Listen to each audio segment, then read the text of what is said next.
Are Zombie Pirate Gunnery Mobs with handguns any good? I'm skipping over the regular Gunnery Mob to get to this unit to have a solid foundation because I'm tired of the Vampire Coast being scorned and considered weak. It's weird, yes. Absolutely weird. But people scorn Gunpowder a little too much. Gunpowder in Warhammer 3 isn't dead. It's undead. Let us begin to reanimate this cause. Please like, subscribe, comment, and consider donating plundered spoils to my Ko-Fi Hidden Cove. I'm trying to get back into language tutoring too. Thanks.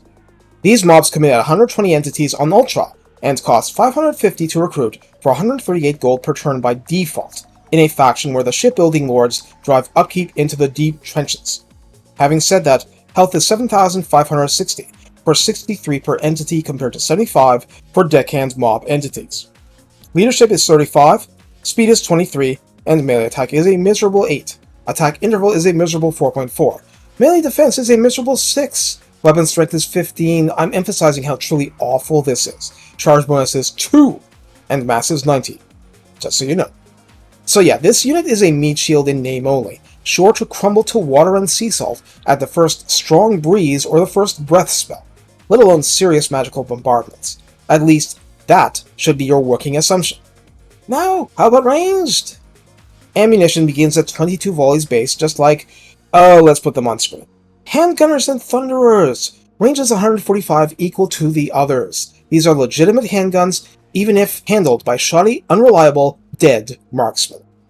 Missile damage is listed as 20 base, and here we begin to see a difference. This is divided between 8 base and 20 armor piercing for a single strike, but the reload time of 14 is 1 second inferior to that of living marksmen with, warm-blooded hands.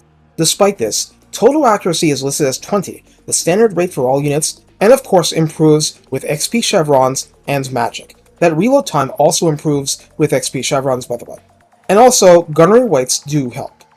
Calibration distance is 90, 10 shorter than the Empire Gunners, and calibration area is 3.5, so even though the total accuracy is acceptable, the spread is unusually high for direct gunfire. As undead, they inflict fear, they can hide in forests, disintegrate and crumble when broken, and have extra powder.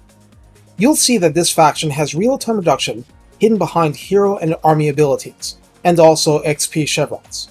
Extra powder, a mechanic ported to the Chaos Dwarfs for Forge upgrades, enables 30% bonus damage for any shot that is 80% or above the highest value of ammunition when it is fired. That means the 1st, 2nd, 3rd, 4th, and 5th, without any ammunition upgrades whatsoever.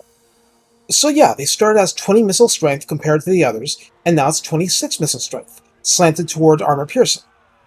Human and dwarf handgun wielders will go on to numerous ammunition, missile strength, and reload time reduction buffs, but shot per shot, this trash, this rabble, this gunnery mob does substantially more damage, and even more with the first 5 shots. Just from XP chevrons, the rise in accuracy can make multiple units get far more accurate, and they will virtually, and sometimes completely, delete a Flying Lord YOLOing it. It's a thing of twisted beauty.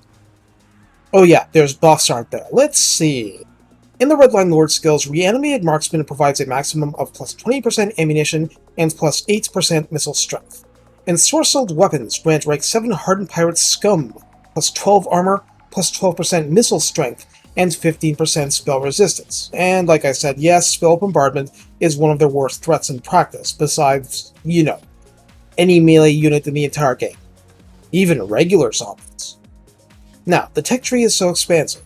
This is why I wanted to start with the handguns. I'd feel sad referencing you to the pistol gunnery mob just to hear me go through this. I'll refer to this video instead. I'll gloss over melee-related texts that apply to these gunnery mobs. Hardened Pirate Scum grants plus 2 recruit rank across the board. Marines upkeep reduces upkeep by 15%. Gunnery Cruise is the start of the section that matters to ranged, which is what we want, granting plus 5% missile strength right out of the depths. Black Powder Oxides grants another plus 5% missile strength to gunnery mobs and deck droppers, but that doesn't matter to us here. Stolen Imperial Ordnance is a key tech that grants plus 20% armor-piercing missile damage, as in only AP, and Percussion Caps as a bonus plus 15% ammunition. Steadier Aim grants plus 10% range and salvage crews as to zombie mob casualty replenishment specifically. Another tech raises replenishment for all pirate units. Now, there are also a number of fleet office buffs, different unique banners available through the tech tree, and so on, but we've seen most of what there is to offer. Nowhere do you see reload reduction time. That's from the gunnery wight and campaign-specific abilities. What you do see is a lot of extra ammo and damage. In particular, armor-piercing missile damage. Fully buffed, what's that give us? Plus 30% missile strength, plus 20% armor-piercing missile strength on top of that. So 10 base, 26 AP, modified to 31 AP per shot. And then extra powder adds 30% more to both of those values. So 13 base and 40 AP per shot. And that just gets more accurate with XP chevrons, and faster firing and more accurate with one gunnery wight. And a little more damaging too.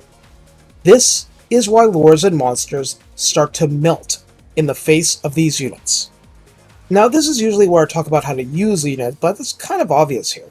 You pray to Manan that no one nukes them from orbit, and you use them in checkerboards with infantry or in solid lines with heroes to tank the punishment, and let these units shoot at maximum power. And you try really hard to avoid cavalry and single entities crashing into them and reducing all that power to 0. Speed is obviously a huge detriment. Well, a lot is a huge detriment. You can move them, but they're slow. Also, in general, they won't reload faster, so you're stuck with a very choppy combat style. And yet, the power, the raw, unadulterated power of it all. And yes, you have to worry about forests, hills, elevations, city walls, all sorts of annoyances. And why do you put up with all that? The power. Now, a few buckets of salt water on this. At first, like with a lot of units, handguns will be weak, and that's because you don't have all these cool techs or the experienced chevrons to greatly increase their accuracy, something they badly need. Heroes and Spiteful Shot from the Lore of the Deep feels like they mitigate rather than elevate. Also, to state the obvious, shields are great at blunting their attacks. They are only effective 45% of the time against the likes of the dreaded Dread Spear stack. All that said, the hits that do make it through tend to work really, really well against low HP targets. And 8 base damage is a full 60% higher than you get from the dwarfs and human handguns, so low armored units, in general, will feel the pain. In other words, despite all their drawbacks and weaknesses, within their range and within good line of sight, there's not much in this game that won't burn to the ground from their withering fire. Come Archaon, come Kolek, come Sigvald's pretty face. Well, those are tough examples, but that's because they get into your face, not because they can sit and take it. Note that handgunners can damage interior settlement buildings, but not walls, gates, or exterior towers. And in 4.1, they do not have bonus damage versus interior buildings. Take care, have fun, and remember, they'll have to pry your handguns from your cold, dead hands.